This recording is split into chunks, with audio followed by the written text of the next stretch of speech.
Ivor Ichikowitz is he's an entrepreneur of great repute, but very under the radar. And I suppose the reason for that is because of what he does. He also, however, has a foundation which does something unusual as well. And it's interesting to listen to the feedback on his family's foundation, or rather his company's foundation. And that is to say that, nobody else does this, so we got to kind of listen to them. And the reason why there is this controversy around him is his business, and his business is in the defense field. Now, Ivor, I haven't seen any interviews that you've done in the past. I'm sure you have, but it does appear to me to be quite clear that you're very passionate about what the Africa Youth Survey has achieved and what it's busy doing, and so passionate that you want to come talk about that today, despite the fact that you must have thought, there's a gotcha coming here. Alec, you know what? When you've been at this for as long as I have, I think that you expect gotchas around every corner. But the reality is that, I'm an African, I'm an Afro-optimist, I'm an investor in Africa in many different industries. And I'm passionate about the continent. And I think that I'm prepared to put myself out there and take that risk to be able to communicate some of the exciting information that we collect every time we do one of these surveys. And according to the information I have, you turn 60 next month. So yeah, I turn 60 next month. I've never felt younger. I've never felt more energetic. I've never felt more optimistic about the continent than I do now. And sadly, the years are catching up on all of us. Yeah, even Helen Ziller, but she's still at it a lot older than the 60-year-old. So it's strength to her elbow. I hope that I can be half as strong at her age. But tell me what the Paramount story. It is the biggest private defense company on the African continent, as your various court issues with various media companies have said. Where did it all start? I do know that your dad imported Suzuki motorbikes, which I think I might have even ridden one of those many years ago. But where did you get the idea to go into what is always going to be a controversial area? So if there was anybody ever voted as least likely to go into the defense industry, it was me. But I was at Wits University. I studied dramatic art, believe it or not. I was kind of associated with the late days, the kind of dying days of the struggle, and became a political activist, and fell very much in love with Africa and the African continent. And I think that one of my realizations was that there were massive expectations of South Africa in the rest of Africa at that stage. Everybody expected Nelson Mandela was going to arrive, he was going to wave a magic wand, and he was going to fix every single one of the ills in Africa. And I knew and I realized that was never going to be possible, but that he needed, and the country needed, and the government needed every bit of help they could get from the private sector to go and take what South Africa had and help the rest of the continent by transferring that capability. And, totally by chance, I became exposed to the defense industry. I was never in the army. I was never, that was never my inclination. But I realized that the future of democracy in Africa depended on one thing and one thing only, and that was our ability to defend these hard-won democracies. At that moment in time, Africa was very heavily polarized. It was very much in the hands of the post-Soviet Union, or the Soviet Union that had just kind of collapsed. And it needed to be, African governments needed to become far less dependent on outside powers to defend themselves. And I felt that South Africa had the capability to assist with that. And that's how I got involved in the industry. I mean, as ridiculous as it sounds, it started with ideology.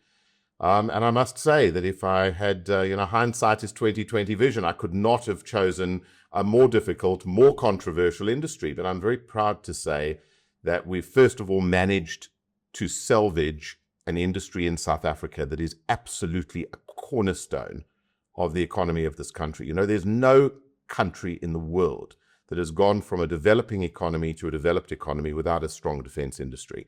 The innovations that we have been able to maintain and develop in South Africa through the defense industry are unbelievable. And my biggest sadness is that South Africans and the South African government don't understand the national asset that we sit with here. Today Paramount is sadly the last man standing. It was inevitable that the state-owned defense industry, despite passionate, very capable people that were in it, has been denuded to virtually nothing. And that, for me, is an absolute tragedy. At a time when the rest of the world is hankering after defense industrial sovereignty, we have it.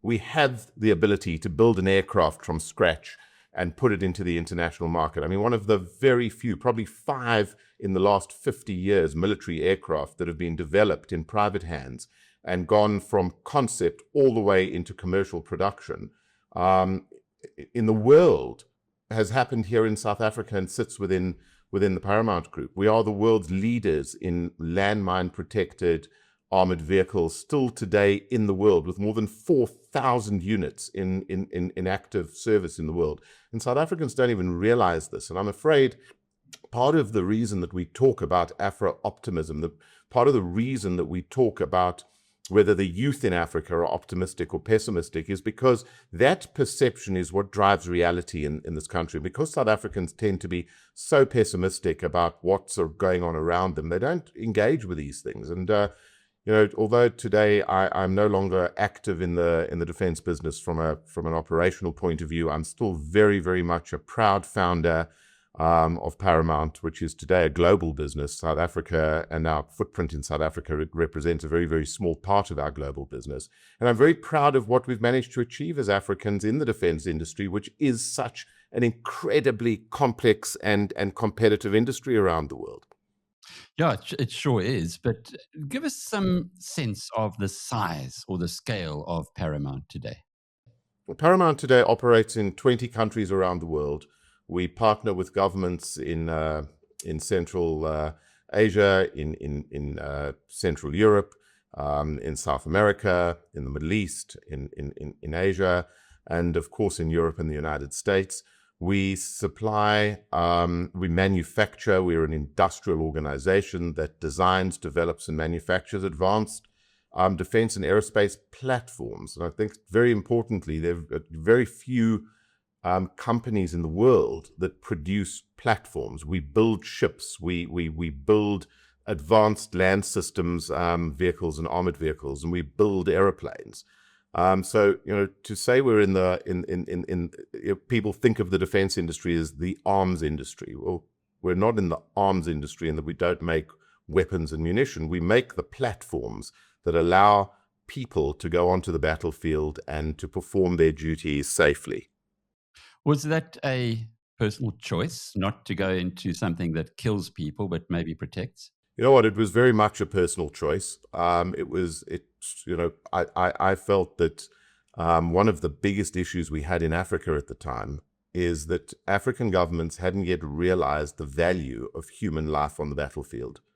And a lot of African governments, please let me be clear, that's no longer the case. But when I got into this 35 years ago, African lives were disposable, and I felt that every African government needed the ability to send their soldiers into the battlefield in a safe environment so that they could do their jobs. And we started in the landmine protected armored vehicle business. And in those days, we did something really very unique. Everybody focused on protecting their vehicles so that if their vehicles got hit by a landmine, the vehicle would survive. I said, to hell with that. I'm concerned about human survivability. We're one of the first defense companies in the world that put crash test dummies into our vehicles. You cannot imagine the drama I had getting the CSIR and others to give us their crash test dummies so that we could blow them up in vehicles.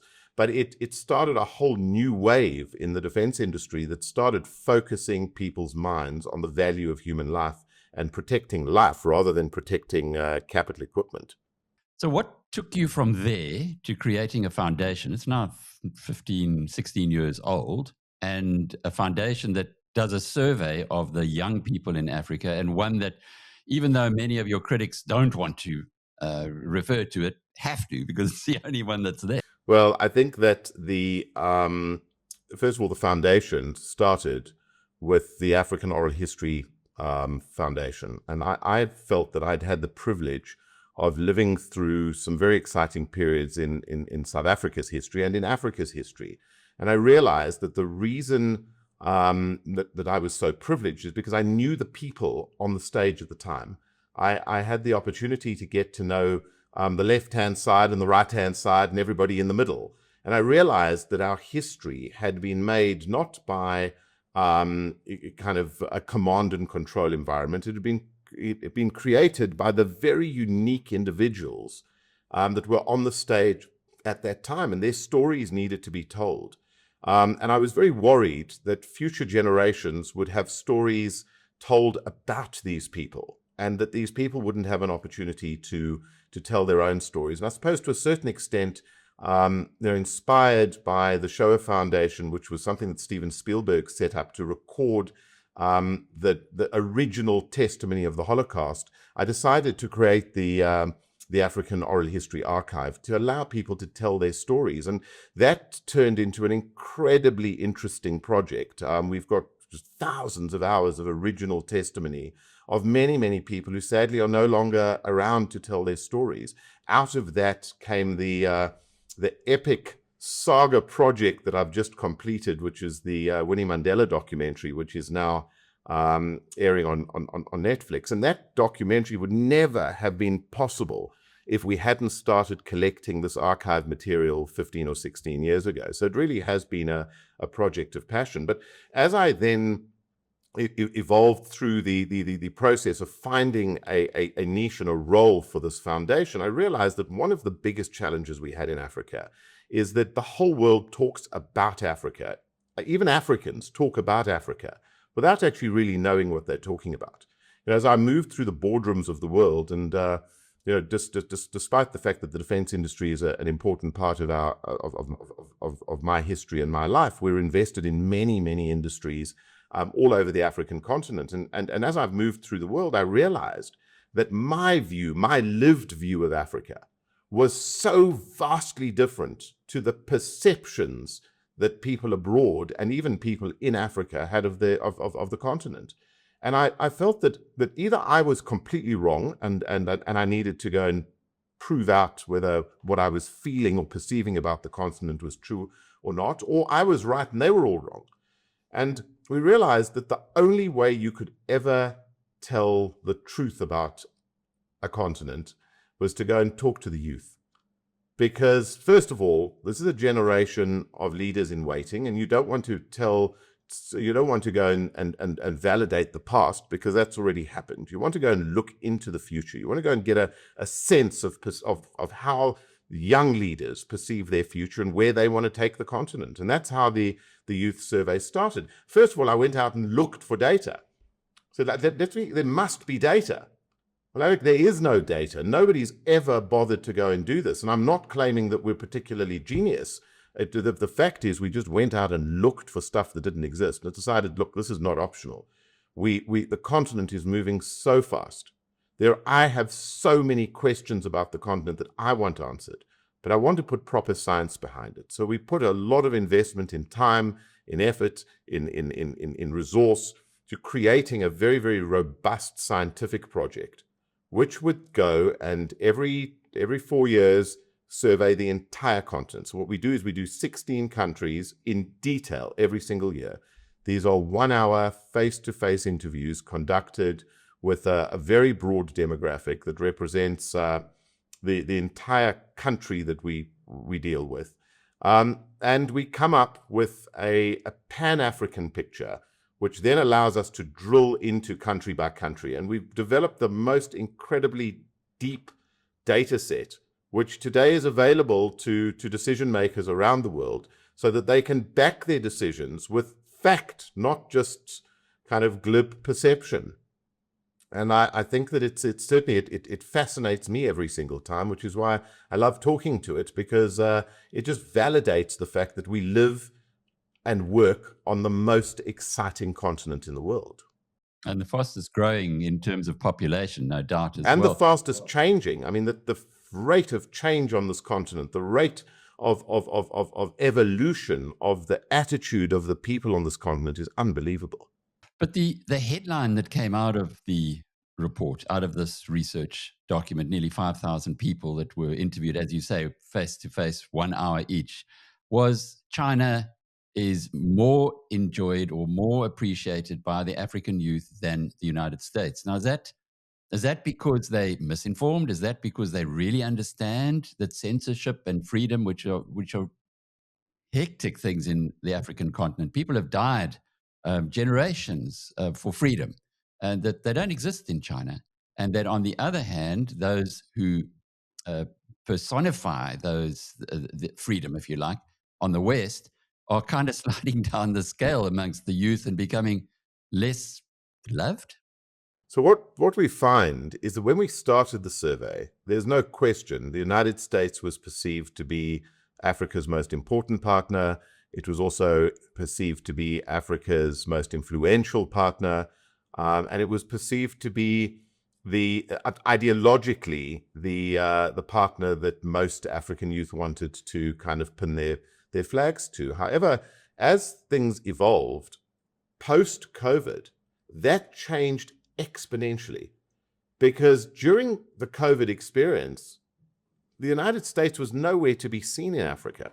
But what was left on the continent were the telecommunications infrastructure that the Chinese had invested in and built, the dams that China had invested in and built, the stadiums China had invested in and built, the roads that China had invested in and built, and frankly, even the jobs that China had invested in by building mines and industrial activities. And I think that in that vacuum, the evidence of China's tangible, really measurable activity in Africa became very real to most young Africans. And then it was no longer about ideology. It was no longer about perception. It was about lived reality. And I think that that's the reason why China today is respected as much as it is. Look, young Africans are no longer, when what the survey is telling us is that young Africans are no longer interested in ideology.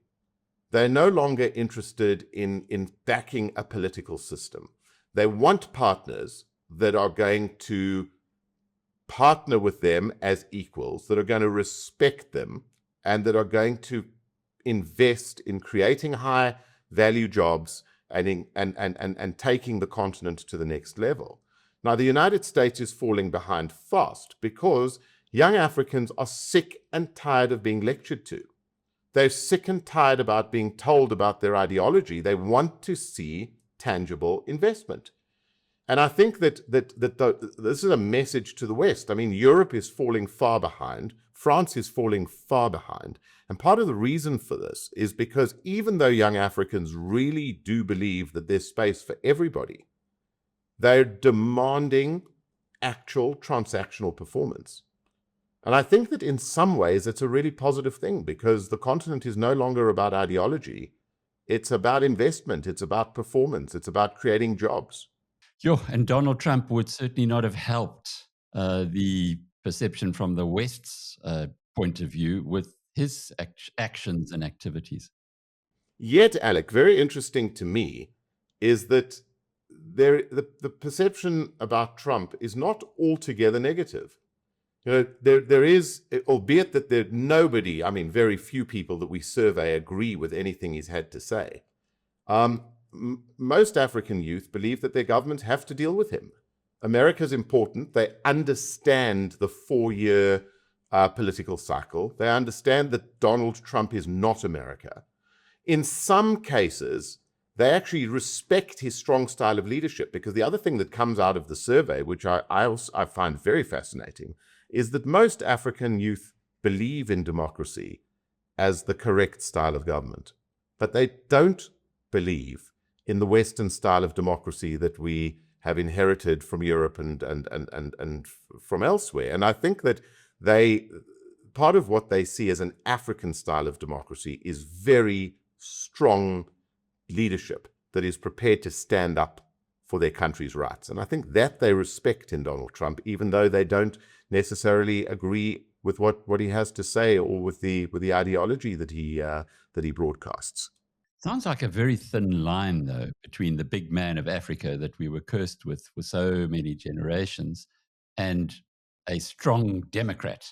So, how does one, or is it just the naivety and perhaps idealism of youth that is coming through here, or is it reality that they're seeing around? Look, I think there's a combination of both. What progressive editions of the survey are telling us is that there is a debate going on amongst the African youth about what the right form of democracy is. There is a general acceptance that a inclusive, representative form of governance is necessary. But there is this total lack of trust and belief in the election system. I think that throughout the continent, the whole idea of elections has been completely discredited. And as a result, the youth are looking for a way to have an inclusive democratic system, but to have strong African-style leadership. It's too early for us to tell exactly what this is going to look like. In fact, we've already started working on the next edition of the survey, and a big focus for us is to start drilling down into what this actually means.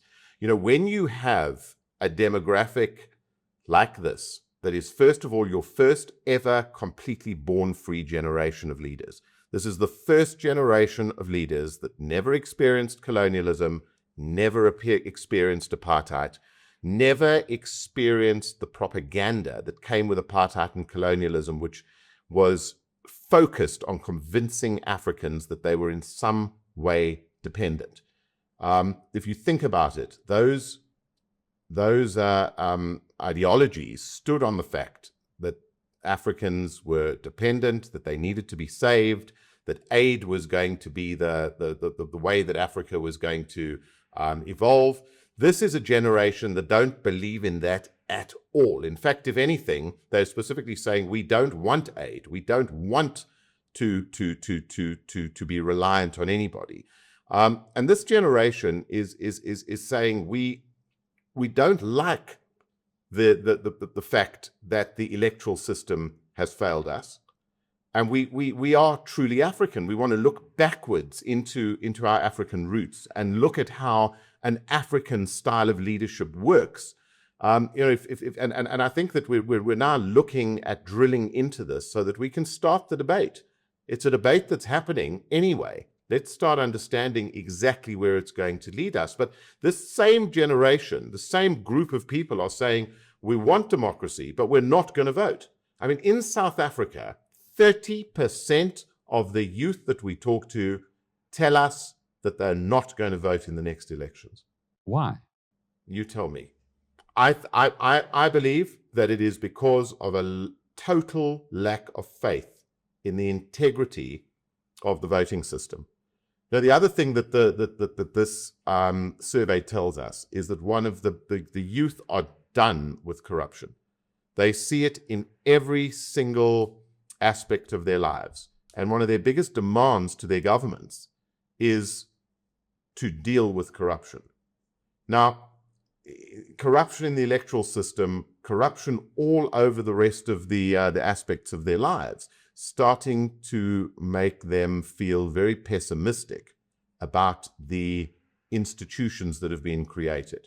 Now, you know, when we look at youth optimism and we see that the African youth are more optimistic than they've ever been before, don't confuse that with satisfaction. This is not the African youth saying, we're happy with what our governments are doing, we're happy with the institutions. What they're actually telling us is that they have found their voices. They're optimistic because they realize that their futures are in their own hands, and that if they can't exercise their democratic right at the ballot box, they're going to take to the streets. They're either going to migrate to places that can give them the opportunities they want. Look at what's just happened in Spain. Or they're going to take to the streets and tell their governments and demand that their governments listen to them here and now. They're not going to wait for 4 years for an election cycle. Look at what's going on in Kenya right now. And I think that this is both very good news as well as very alarming news, because it's talking to a generation of consumers, of leaders, of workers who see themselves having agency to change their circumstances, but are not going to hang around for the next election process to do that. South Africa is an outlier in a lot of the results that came out. Is that because it's ahead of the field or behind? No. Sadly, and this is very sad for me, as I see the rest of the continent surging ahead in so many different ways, South Africa is completely being left behind. Part of the reason for that, in my view, is that the rest of the continent has moved through this belief that their governments in Africa have any ability to deliver prosperity. We're still, however, dealing with a South Africa who are living through the hangover of 1994, where the ANC came out and said, vote ANC and we will give you a house and we will give you a job and we will ensure your prosperity. And I think while the rest of the continent has got real, South Africans are still waiting for government to provide. Now, the truth is, in the world today, in 2026, no government on their own can provide. It doesn't matter where you are. It doesn't matter who you are. Not even Donald Trump can lead a government that can provide. What governments can do is they can create an enabling environment, they can create policies, they can create a legal system, and then they can get out of the way. And I think that what the African youth are demanding is that their governments get out of the way. And I think that what South Africa is heading to is exactly that. It's just behind the curve. Now, if the youth are not voting, but they don't like what the government is doing, is there a risk here of a Arab Spring type event or July 2021 KZN recurrence? So, again, my personal interpretation of the data, sadly, absolutely. I mean, I don't advocate for it. I don't think it's the answer. But I think that if youth's issues or African youth's issues are not addressed head on, and other ways are not found to deal with these issues, it is inevitable that they are going to take to the streets. And what form that will take will be different in every country. Previous editions of the youth survey predicted the military coups. They accurately predicted the very low youth voter turnover in countries in environments that failed, or governments that failed. We do need to pay this some very serious attention. The youth plan to get out there and make themselves heard. Exactly how? Still to be determined. What should we be looking for then in the November election? Because the political parties are telling us they've made progress amongst the youth. They've got more people registered. The IEC is telling us they are independent and that there's no reason to not believe that the voter returns are not going to be exactly accurate. What can we look for there that can be interpreted in the context of this survey that's just landed? Well, my biggest concern, as I said, in South Africa is voter turnout. I think that voter apathy is the biggest risk to our democracy, and I think that political parties right across the board need to be focusing on getting people into the ballot boxes. There is no way that South Africa's future is going to start turning unless South Africans right across the board, including the youth, feel that they've had a say in the government we get. I'm a great believer in the fact that a country gets the government they deserve.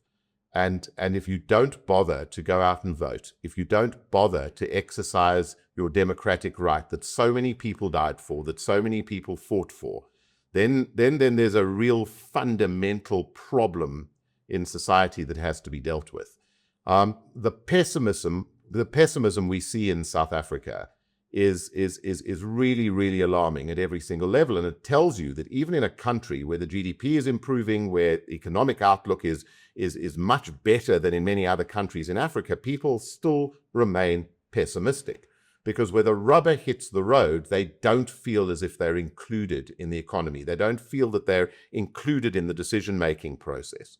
And I think that every political party's focus right now needs to be get out the vote. Get as many people into the ballot boxes as possible, because then we'll either have a credible representative government or we won't. And I guess that the big issue there that you talk about with the voter turnout is something, when you look back in South Africa, it continues to decline. Why do you think that is? Given, again, the context, the amazing context that you have of this continent and the people that you know in the continent, and this survey, and the being able to see the different progressions in various countries in their transfer to democracy. Is it just that we started too late in 1994? No, I think that there are many reasons. It's a very, very complex kind of debate and discussion. I mentioned I've just finished the Winnie Mandela documentary, and the Winnie Mandela documentary was an incredible experience for me, because I was able to go and relive the struggle history, and remind myself about what our fight was about, and the suffering and the horrors of the apartheid period, and how committed the energy that existed in the country as that transformation took place. And sadly, people have forgotten what we fought for. People have forgotten what it was like to be disenfranchised.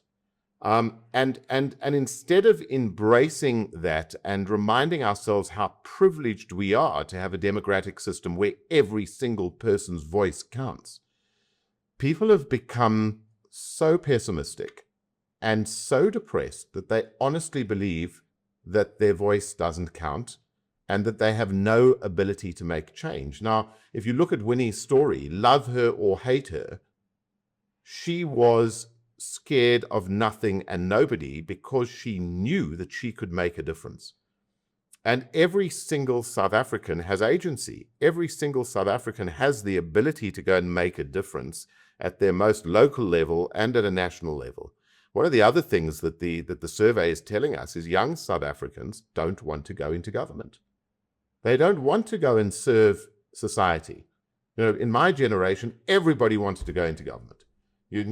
People felt that if they were in government, they could make a difference. And then later on, they understood that if they were in government, they had a license to print money, because that's unfortunately how things evolved. Today, the youth don't want to go into government. And that's very concerning, because who's going to lead us? If we land up with the lowest common denominator in government because they can't get opportunities elsewhere, well, that's also not democracy. It's also not the way that the country should be evolving. Yeah, I think there's an argument that that's already happened, and you'll have to turn that whole story around. But just to close off with going back to your industry, the defense industry has been, well, it's been persona non grata, I think, to a large degree in the common discourse. But in recent times, with what we've seen in Ukraine and in the Middle East as well, do you feel that there's a realization that it's nice not to have a gun, but if you're living in a bad area, you better have one for self-protection? Alec, unfortunately, this has been a bugbear of mine for years, and governments have done, and certainly our government has done too little, and it might well be too late. Today in the world, defense industrial sovereignty is probably the single most important sovereign asset and sovereign capability that any country in the world can have. Europe, over years, because of exactly the same things as you've just described, has denuded its defense industry, and now there is a scramble for the recreation of defense industrial capacity. You have exactly the same thing going on in Asia, in Central Asia, and in South America. Here in South Africa, we are still blessed with a functioning defense industry. It's sad that companies like Paramount are the last man standing. It's sad that we've had no support from government over the years. In fact, until very recently, Paramount has not even done any business with the South African government because it has just been so unwelcome in this environment. But it is a sovereign asset that needs to be a source of national pride. We have a defense industry that is today feeding defense industrial or the regeneration of defense industrial capability in 20 countries around the world. This is something for us to be so proud of and so positive about. We also have to put proper effort into rebuilding our defense industry in South Africa. Unfortunately, Africa still has the biggest number of hotspots, conflict hotspots in the world. A lot of this is driven by fundamentalism and terrorism. A lot of this has to do with recruiting for elsewhere in the world. A lot of this has to do with economic issues. But the truth is that African governments, South Africa included, are facing real threats from insurgency. You know, the terror threat that faces South Africa is in Mozambique, on our borders, within literally tens of kilometers of South Africa. These are real issues. And having a defense industrial capability in South Africa today is no longer optional. And I'm very hopeful that government will come to that realization. But with all the huge internal challenges that they're facing, it's kind of understandable that they haven't got their heads around the fact that we face real challenges to our sovereignty if we don't re-establish our defense industrial capability, re-establish our defense force, and take pride in being able to protect ourselves and play a role in peacekeeping and counter-terrorism activities in the rest of the continent. Well, we did have Denel at one point, and we certainly at that point would have thought that we had the defense sovereignty. And maybe you can explain that to people who don't know what those terms mean and what the downside might be. Well, the issue around defense industrial sovereignty is all driven from the fact that when the chips are down, and Ukraine has, the situation in Ukraine has demonstrated this, and when everybody is under threat, availability of defense equipment becomes very, very rare. So a country that has the capacity to manufacture is not sharing with other countries when they need what they make for themselves. Countries that have different ideologies just stop delivering to countries that they don't agree with in the conflict. And as a result, you know, in Europe, and every part of Europe is under threat today, we must call a spade a spade. The reality is that Europe is in a state of virtual war and has the risk of being at war in the very near terms. There are many countries in Europe that cannot re-equip, that cannot create defense capacity because they just don't have the capacity to get the equipment they want. And this is not about money. It's got nothing to do with money. It's got to do with availability and resource to be able to produce for yourselves. So every country in Europe today is scrambling to be able to go back into the production environment. And it takes years and years and years. I mean, our defense industrial capability was built up over more than 100 years. You know, elements of our defense industry are 100 years old. And, you know, we've been the target of many countries who've tried to steal our people and steal our technology because people realize that the depth we have in South Africa is unique in the world. And as a result, the capability in the country has been denuded. A lot of our people have left. A young generation of engineers have not necessarily been built up to the extent that they should have been. I mean, Paramount has invested almost all its profits over the years in retraining people, in keeping capability alive, but with no support or help from government whatsoever.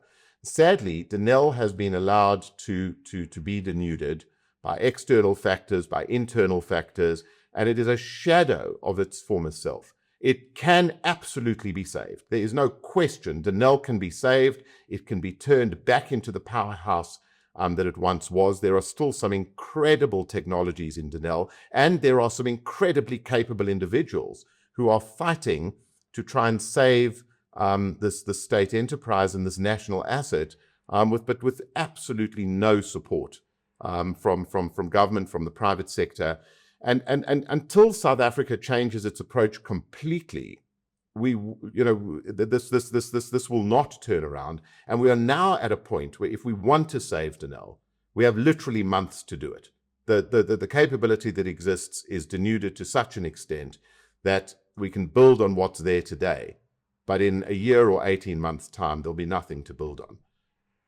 And I now, we've built a global business, and I've spent the last couple of years taking what we've been able to learn in the African environment and transferring it into businesses elsewhere in the world. I've decided to double down on South Africa. Today I'm no longer active in the business, but I am an investor. I have a vision for the future of the defense industry in Africa, and I've decided to double down on helping Africa to create defense industrial sovereignty. I'm prepared to do exactly the same in South Africa. I'm prepared to invest in South Africa, but I can't do so unless government is open to that. We've gone and helped other countries create defense industries from scratch. Here we're not starting from scratch. We've got a base. And all we need is commitment from government and a desire from South Africans to want the industry. Today the defense industry can't even be banked in South Africa. What would it take then? How much would it take? Would it take a Minister of Finance to get together with a Minister of Defense and come up with a plan that convinces the president? Would it take a government of national unity to see things differently? Or would it take international investment that's welcomed? You know what? We have all the capability we need right here in South Africa. We're investing in other countries to create defense industries. So it's not about foreign investment. In fact, the one thing we don't want is foreign investment, because that's not how you create sovereignty. This needs to be a South African industry built by South Africans using South African capital. It's not even an issue of capital, because at the end of the day, the Defence Force has operational requirement. It needs to spend the money somewhere, and all it needs to do is to commit to spend the money. Our Defence Force is still using equipment that comes out of the apartheid era. It has remarkable new equipment in the Air Force for which there's no money to maintain or keep flying. It's not like we don't have anything. We've got an industry that can give us the latest and the greatest equipment. We've got capability in South Africa that can maintain our equipment. Paramount provides the back end of the supersonic fleet that provides red air training services to the F-35 pilots in the United States. Yet South Africa cannot maintain its own Gripen aircraft. All the capability exists right here. We don't need to bring it in from anywhere else in the world. Somebody just needs to want to do it. Somebody just needs to say in government, we need a defense force, we need world-class equipment and capability, we need to upgrade the equipment that our soldiers are using. Everything is available right here in South Africa. Just let's get engaged with industry and start making it happen. And with just that, we can revitalize this industry literally overnight. This is about will. It's not about cash. It's not about anything else.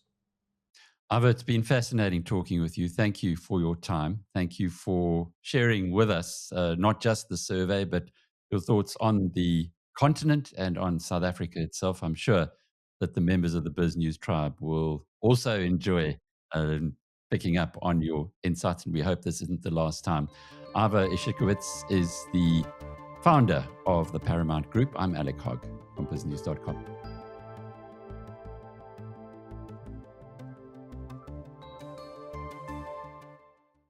Start your day a step ahead. Biz News Insider. It delivers the business stories that matter every morning straight to your inbox, sharp, fast, and free. Subscribe now.